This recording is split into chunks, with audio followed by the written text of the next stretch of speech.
Welcome to this live stream from First Unitarian Church of Des Moines. Our mission is to love radically, grow ethically and spiritually, and serve justly. We invite you to visit our website at www.ucdsm.org. It's a great way to explore all that our church has to offer, from adult programs, to religious education, to social justice work, and more. Today's service will look a little different. We're temporarily holding services in Griffin Hall while we renovate our auditorium. It's a small inconvenience and a welcome sign of our thriving and growing church community. Today's service is about to begin. So now we'll take you inside Griffin Hall.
Every day is a new start. every year a beginning, or so we'd like to believe.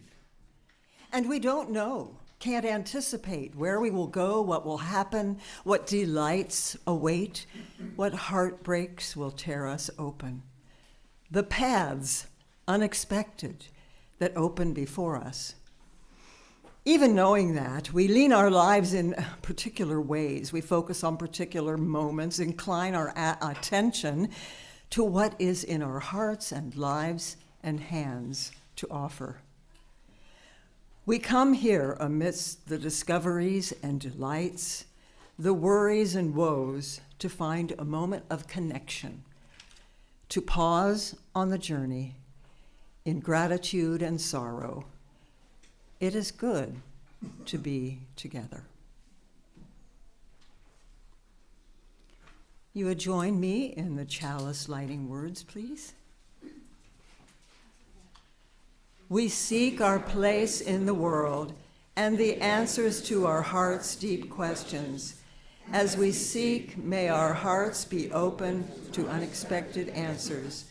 May the light of our chalice remind us that this is a community of warmth and wisdom and welcoming.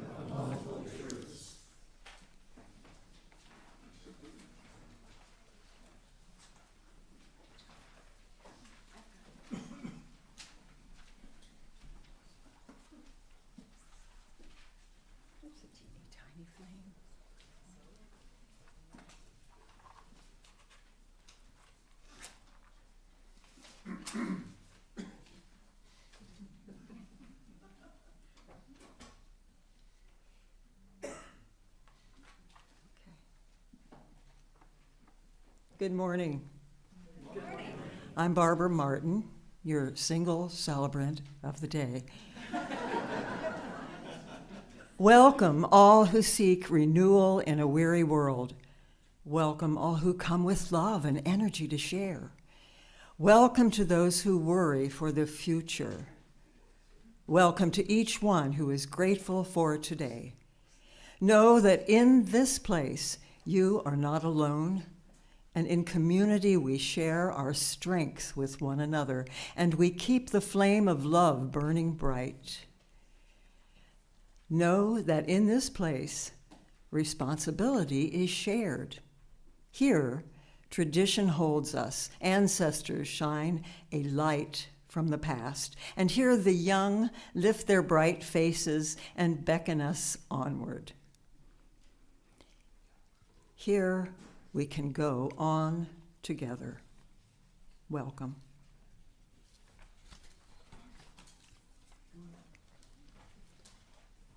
If you will all rise in body and spirit, as you are willing and able, join me for our opening hymn, number 21 in your gray hymnal, For the Beauty of the Earth.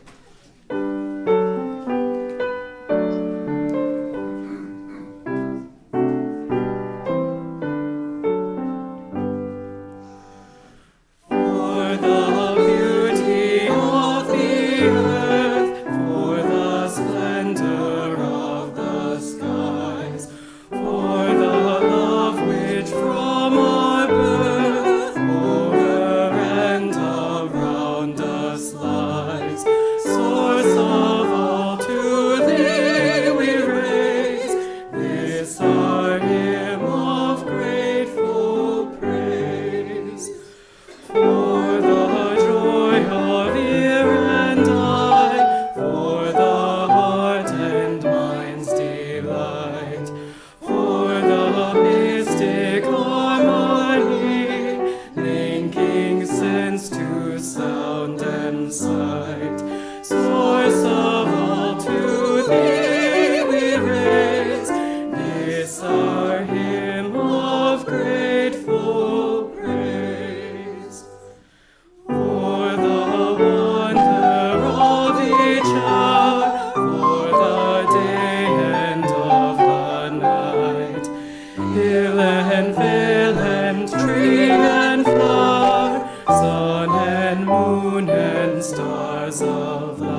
Our church lies on the ancestral lands of the Iowa and Meskwaki people. May we strive to be in right relationship with this land and all who dwell here, both now and for generations to come. And the moon is waning gibbous. I just had to say that. It's been a long time. Okay. A special welcome to those who are new or newish in this community. And since there's such a nice group and we are using this room for everything imaginable, I am turning to you for some help after the service to get it in order for our food and drink later on.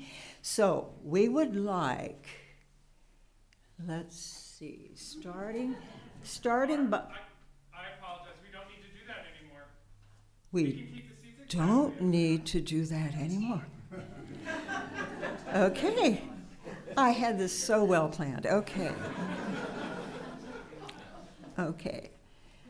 Let's see. We do have this nice coffee hour with treats 30 minutes after the service. So check your watch when the service is over and count to 30 minutes, okay? Then, when you're finished with your eating, your treating, your coffeeing, please come and join us back here for a discussion with our speaker today, who's probably will add more information and would like some of your questions. Okay. I'd like to take this chance to introduce a couple of people that are new to us, sort of new. First of all, the person who will be playing the Rachmaninoff very soon is Chance Walkup. Evidently, the Walkup family has been coming off and on for a long time, and I haven't even met them or knew anything about them. So we have Christina and Dustin as the parents of this young man, and Kara as the sister of him. So Chase is 14 years old. He's been studying piano for 5 years. The family lives in Waukee, and he takes advantage of a piano teacher there. Is there anything else? Where's Dustin? Dustin, where are you? He's hiding. He's here. Okay. Anything else you'd like to add, Dustin? He is hiding. I knew that. Okay. Now, the other person I'd like to introduce is our speaker for today. And for many of you, no introduction is needed as far as what his job was for many years, like 43 years. He was in the radio and television business as a reporter, as the head guy that talks, to you on the television. And then for 30 years, he was the director of the newsroom at KCCI, which is a CBS affiliation here in Des Moines. But, I think he's having a lot more fun now, and he hasn't given up on his news reporting because he writes a blog. He's a part of the Iowa Writers Collaborative. Thank you. Okay. And he does some, so he can keep up, and now he can say whatever he wants to, And he does. He writes this blog. It's great. You should get into that in the Substack. Okay, but since that time, I think he's, having a lot more fun.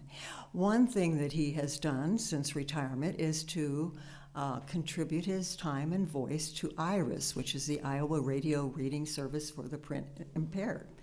And I think most of you know what that is. So once in a while, I got to read with him. It was very nice. Also, he's a member of Grace United Methodist Church for many years. I think he might have even sung in the choir. Still do. He still does. Okay, good.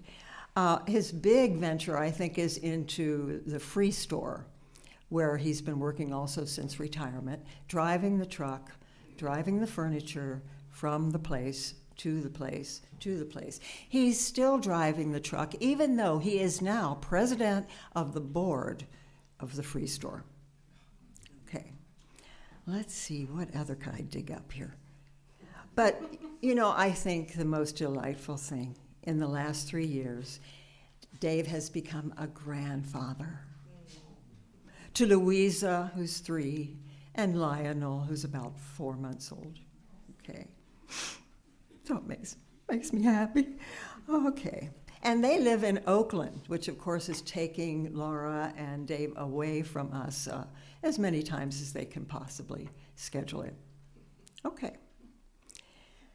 Now, as Unitarian Universalists, we gather together not bound by creed, but by the promises we make to one another, which we call covenants. Please join me now in a covenant note in your order service. We covenant together to advance our mission, to love radically, grow ethically and spiritually, and serve justly. You don't need to stand for this one, but we will sing it through 3 times, so if you are inclined to join in a round, feel free to. Number 1009, Meditation on Breathing, in your teal hymnal.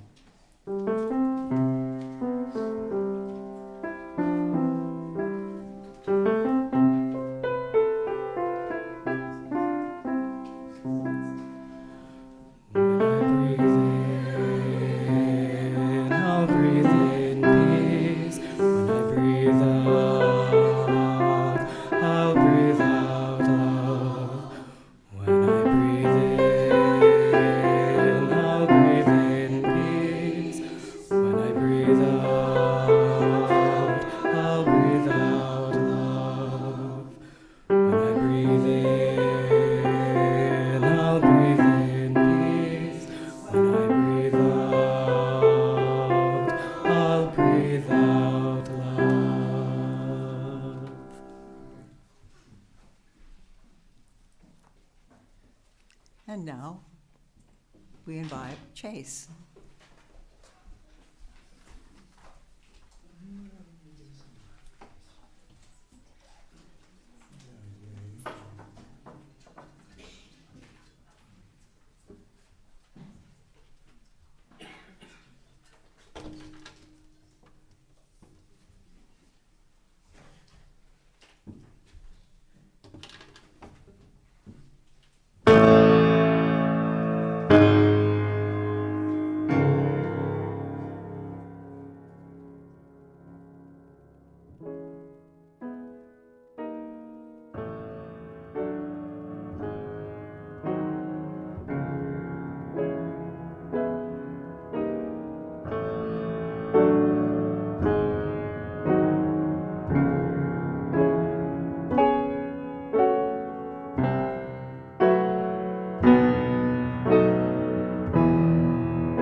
I was introduced to Chase at the service that the young people did in May, and then he played a Franz Liszt piece.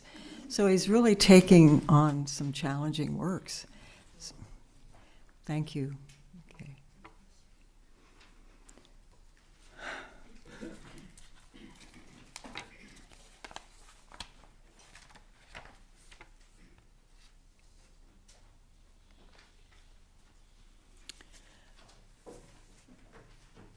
If it is language that makes us human, one half of language is to listen. Silence can exist without speech, but speech cannot exist without silence. Listen to the speech of others. Listen even more to their silence. To pray is to listen to the revelations of nature, to the meaning of events. To listen to music is to listen also to silence, and to find the stillness deepened and enriched. Laura? Are you talking to me? We have another. I just wanted to wake her up. Just had a heart attack. Good morning. My name is Laura Berardi, she, her. I'm a pastoral care associate for our congregation. We devote this time to honoring all that's held within this community. Whatever you're carrying today, know that we are holding it with you. There are many ways to reach the pastoral care team. Email pastoralcareteam@ucdsm.org, call or text, which we don't have the phone number on the screen, we'll get that out, through the Caring Community page on the church's website, or by filling out a card and dropping it in the Cares and Concerns box, or just speaking to me or any member of our team. Here's what's been shared with us this week. We have this note from Karen Bassetti Miller. She says, "Dear friends, a few weeks ago, I was diagnosed with non-Hodgkin's lymphoma. The type that I have is very treatable, and I am optimistic about the outcome. The providers at the Deming Cancer Center have developed a 4-month treatment plan for me, and I had my first chemotherapy session last Thursday. So far, all is going well, and I hope to be able to join you in person as my energy levels permits." And she says, also a big thank you to my husband, Bill, for taking me to all my appointments, and to our daughter, Rachel, for stopping by to help with cleaning. Karen, we are with you. You have an abundance of love, support, and encouragement from this community. Ellen Taylor shared that she and Harvey traveled to Pittsburgh on Friday for the memorial service for her brother, Donald Sayer, which was held yesterday. Donald had Alzheimer's and declining health for the past 13 years, and Ellen says she is grateful he is no longer struggling. The family is celebrating the good times in his life. We have this gentle reminder that the Grief Support Circle meets on the second Sunday of each month in the minister's office, so the next gathering is today at 3 p.m. All are welcome to attend. We know there are other people on your hearts today. Let's name those who could use some extra love and support. You can either speak their names aloud here in this room, or if you're with us online, type them into the chat. As we share these names, may the love of this community hold us all.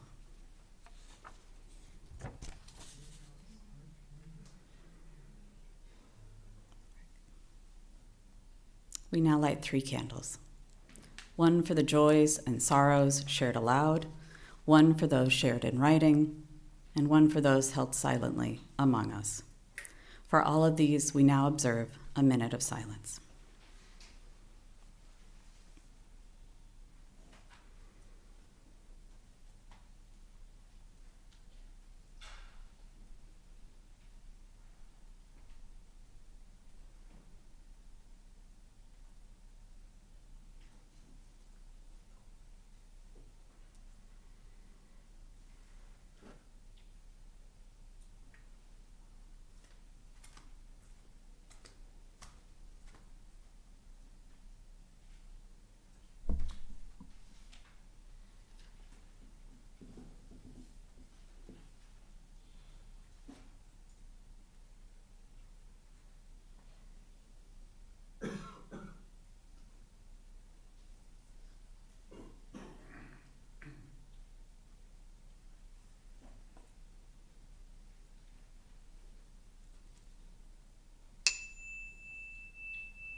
Once upon a time, most folks used the offering plate to fulfill their pledges of financial support.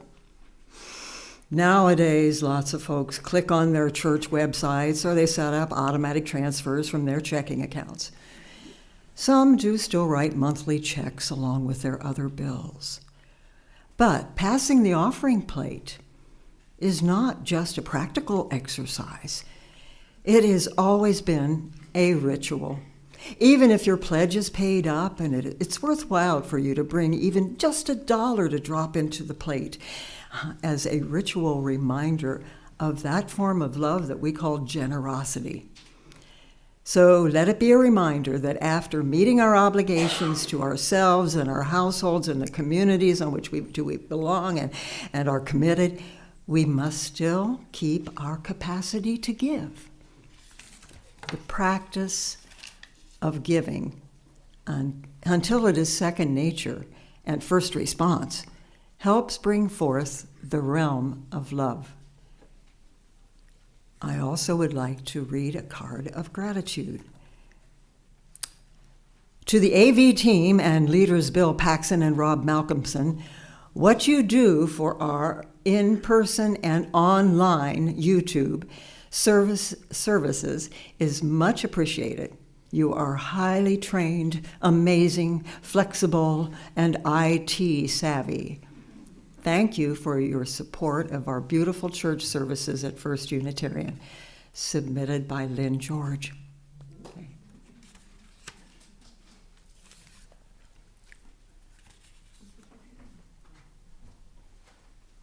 We'll now sing hymn number 42 in our great hymn.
Who made the world? Who made the swan and the blackbird, the black bear? Who made the grasshopper? This grasshopper, I mean, the one who just flung herself out of the grass, the one who is eating sugar out of my hand, who is moving her jaws back and forth instead of up and down, who is gazing around with her enormous and complicated eyes. Now she lifts her wings, her forearms, and thoroughly washes her face. Now she snaps her wings out and floats away. I don't know what a prayer is exactly, but I do know how to pay attention, how to fall down in the grass, how to kneel in the grass, how to be idle and blessed, how to stroll through the fields, which I've been doing all day. Well, should I have been doing anything else? Tell me, what should I have done? Doesn't everything just die at last? And too soon? Tell me, what is it you plan to do with your one wild and precious life?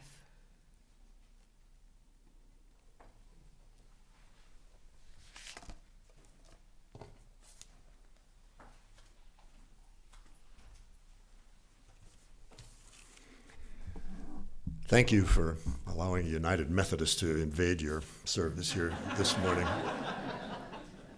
Chase, where are you? Excellent job on the Rachmaninoff. I've played that piece. It's a challenge. Bruce and I were reminiscing this morning that the one person who hated to play that piece was Sergei Rachmaninoff because he got asked to play it everywhere he went. It's a really challenging piece. You did a nice job. Bruce has always been my piano hero. So I sang harmony on the first hymn, the first two verses, but I figured you'd be bruising it up on line 3, so I switched to melody. I did. Barb, thank you for the invitation for being here today.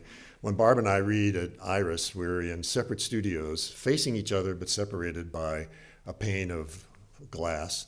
And so it's always, we would take turns reading. I'd read a story, she'd read a story, I'd read a story. Always fun to watch Barb's face when she's reading a story about Donald Trump, because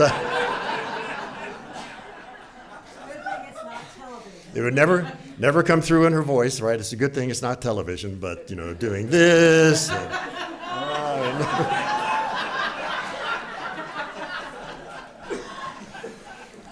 And then I have to make it through my story without laughing. I have a confession to make this morning. And just saying the word confession here in church sends chills down my spine because I grew up Catholic. And I imagine some of you did too. Anybody else here? As a young boy of 8 or 9 in Catholic school, I once so feared going into the confessional to admit to the priest what I had done that I managed to give myself a stomach ache. So I got sent to the school nurse, and my mom came and picked me up and took me home so I didn't have to go to confession. True story. The sin I avoided confessing was probably because I'd said a hell or a damn on the playground, or I had unclean thoughts I didn't understand about the 3rd grade girl in her little Catholic school uniform sitting next to me. The confession that I have today is that I spent 43 years in journalism convincing people to watch and read the news. And now, many of my friends ask me how they can avoid watching so much of it. I believe paying attention matters. But I've been around long enough to know that paying too much attention to the news can create its own kind of suffering. Mary Oliver's The Summer Day, which Barb just read, focuses us not on escaping reality. It's about paying careful attention to a different reality. The poem asks us what deserves our attention. She does not ask us to ignore the world. She asks us to notice a grasshopper. Well, I spent a lifetime not only asking viewers to pay attention, but in deciding what to ask you to pay attention to. Each and every day, our news team would meet in the morning, in the afternoon, in the evening, talk over what's happening today, locally and around the world, and then make decisions about what was most important for us to focus on. Hi, Steve. We understood that everyone is busy, busier than ever. Your time is precious. As a reporter and as a news manager, I always wanted to make sure that I never wasted your time. When I was a reporter, I would get an assignment in the morning, then I would spend all day gathering facts, interviews, expert analysis, learning as much as I could about whatever topic I was covering that day. Then would come the challenging part. I'd spent 6 hours learning as much as possible. Now, how am I going to boil that down for TV news to a minute and a half or 2 minutes? To boil it down to information that, in my opinion alone, you would find most interesting, most informative, most useful in your lives. There's no right or wrong in that decision-making process. Each reporter does his or her level best to decide what to leave in, and perhaps more important, what to leave out. I always tried to respect the audience, respect their intelligence, respect their time. You sort of make the egotistical decision that if I found this interesting and informative, perhaps our viewers would as well. I'd like to think that I nailed it more times than not. I'm sure there were times when I failed. Now think about this. When I started out as a reporter in the 1970s, it was a much simpler time. KCCI in those days had a 15-minute newscast at noon, a half hour at 6, and a half hour at 10. That was it. An hour and 15 minutes of news all day long.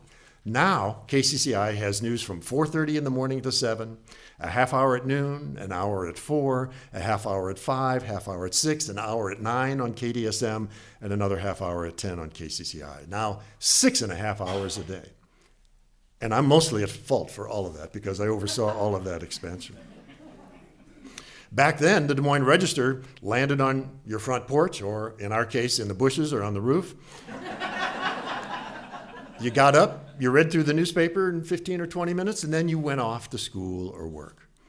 And at KCCI, we knew in those days that after you'd worked all day, you came home with an appetite for news. And we would try to satisfy that at 6. Then after your evening activities, dinner, activities with the kids, whatever, you'd come back at 10 o'clock just to make sure the world was safe for you to go to bed. Now contrast that all with today. News, by definition, is bad. Accidents, fires, plane crashes, wars, crime. That's what journalism is designed to detect. Nobody wants to go to the airport and watch all the airplanes land safely. That's not very compelling. Decades ago, though, we were all exposed to that for 15 to 20 minutes a day in the morning and then maybe a half hour in the evening. But the rest of the time, you were leading your normal lives. You were teaching or selling, building things, raising a family, real life, normal stuff. Then you'd get an update near the end of the day, and then that was it. Today, you cannot avoid the news. The last thing that most people want when they get home at the end of a long workday is to turn on the news, because it's on our desktop computer all day long. We carry it around in our pocket. It's constantly dinging with the latest breaking news. It can be overwhelming. Russian drones raining down on Kyiv. The Strait of Hormuz is closed again, driving up gas prices. What terrible thing has the leader of the free world done or said now?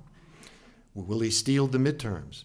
Which of his enemies in the Justice Department is he going after now? When you woke up this morning, came the news that Senator Lindsey Graham had passed away.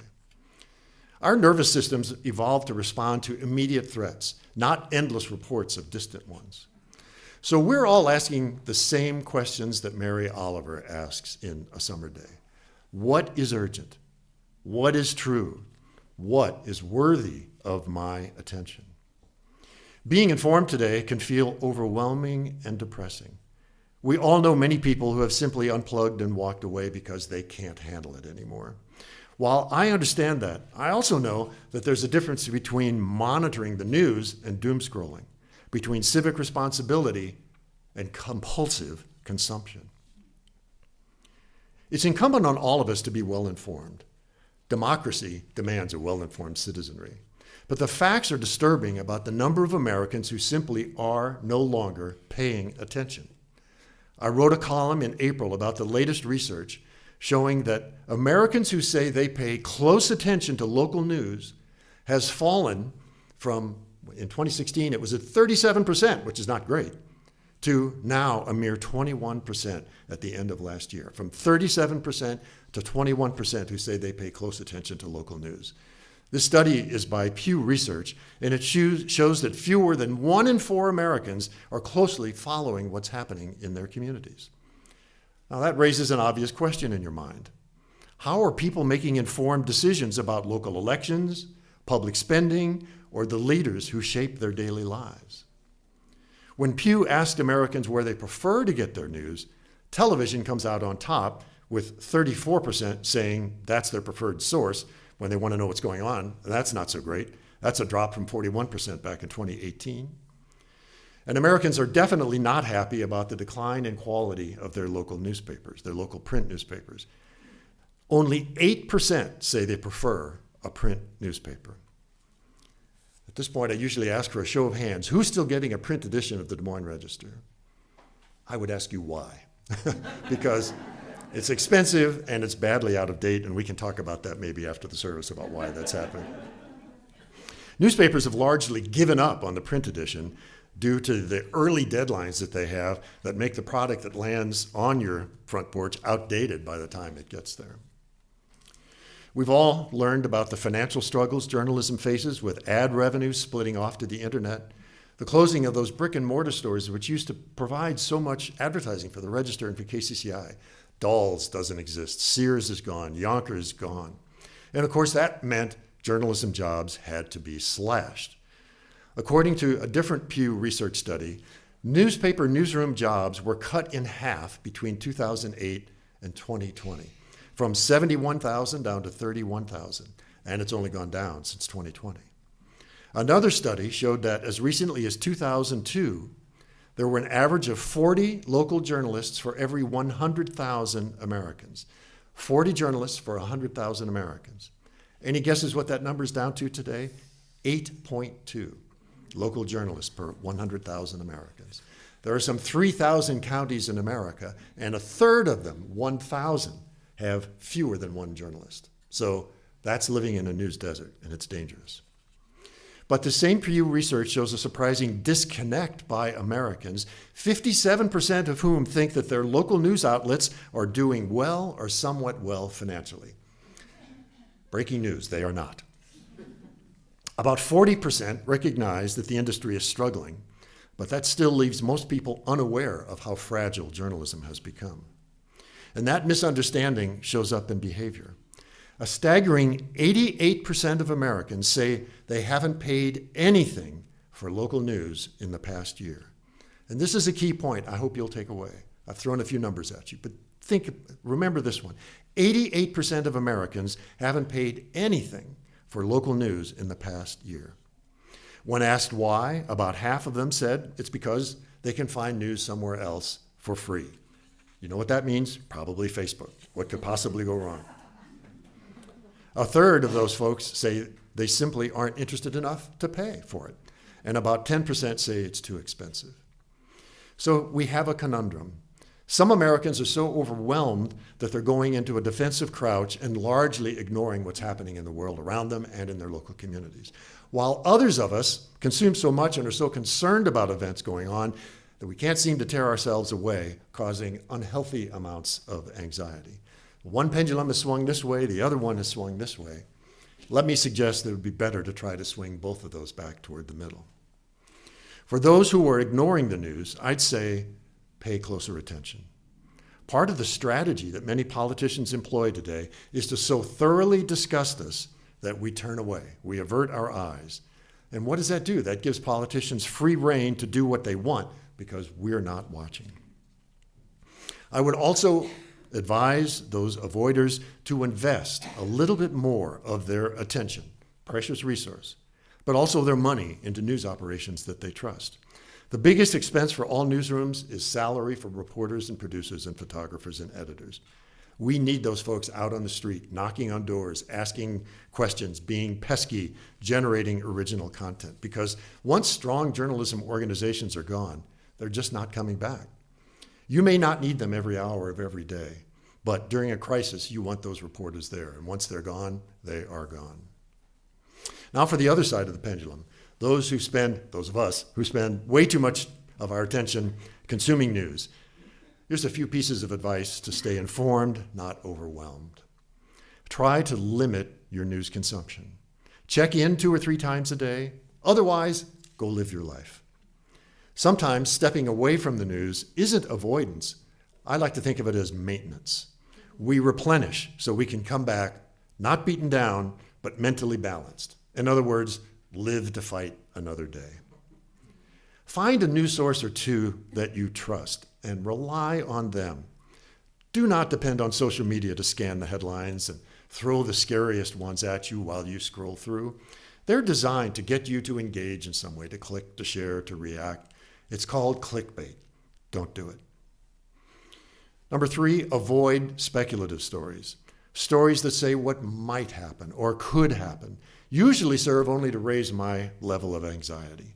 Many opinion pieces use this speculative model. During times like this, I want to know what has happened or what will happen. I've got enough to worry about with wondering what might happen. Lastly, this is 4th of 5. Avoid any story, this is my trick, avoid any story with a question in the headline. I went searching for them over the past week, and here are some headlines that came out. Is this liberalism's last stand? Did immigration drive up housing prices? Is China the true winner of the war in Ukraine? And this favorite from the Washington Post, although it was a couple of months ago, with Trump, will we see World War III? Well, there's nothing about that story that calms my nerves. Right now, I want speculation. I don't want speculation. I want facts as succinctly as possible. And then the last tip, get out in nature. Take a walk in the woods, breathe in some fresh air, listen to the sounds of nature, feel the breeze on your skin. It's no guarantee that everything's going to be okay, but it sure does help bring perspective. There's more to life than our political fears. Nature has rhythms. Summer follows spring, day follows night. Grasshoppers wash their faces, raise their arms, and fly away. Humans should have rhythms too. One of our rhythms should be looking away from the events of the day. Rest. Stare at the sky. Even God rested on the Sabbath. So remember, your attention is a precious resource. Don't avoid the news, but don't allow yourself to be overwhelmed.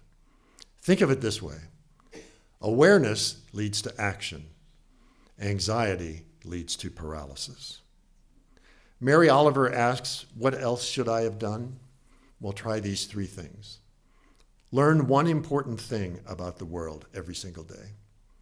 Every day, do one concrete thing that helps.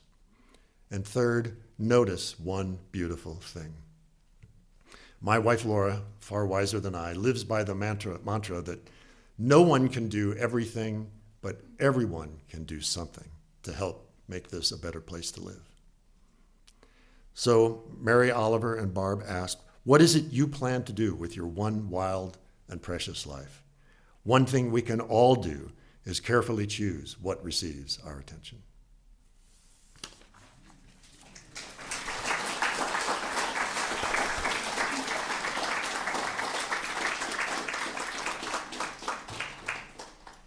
Thank you so much, Dave, for joining us and sharing your insights.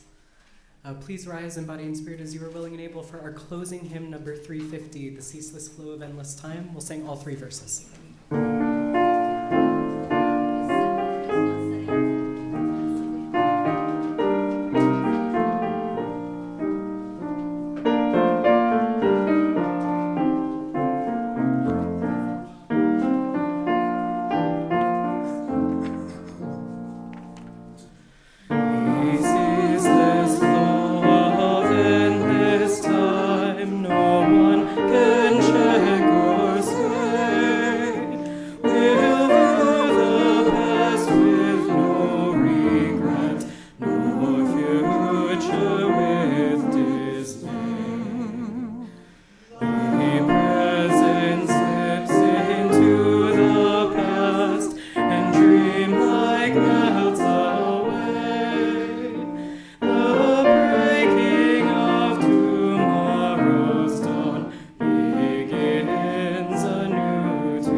Please join me in the extinguishing of the chalice words.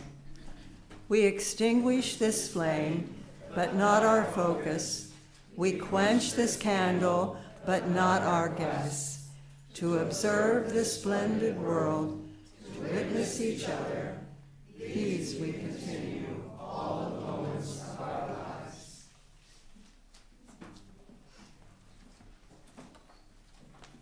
Go lift it up. Love bless your way. Moonlight, starlight, guide your journey into peace and the brightness of day.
As this live stream from First Unitarian Church comes to an end, remember that previous live streams can be found on our YouTube channel.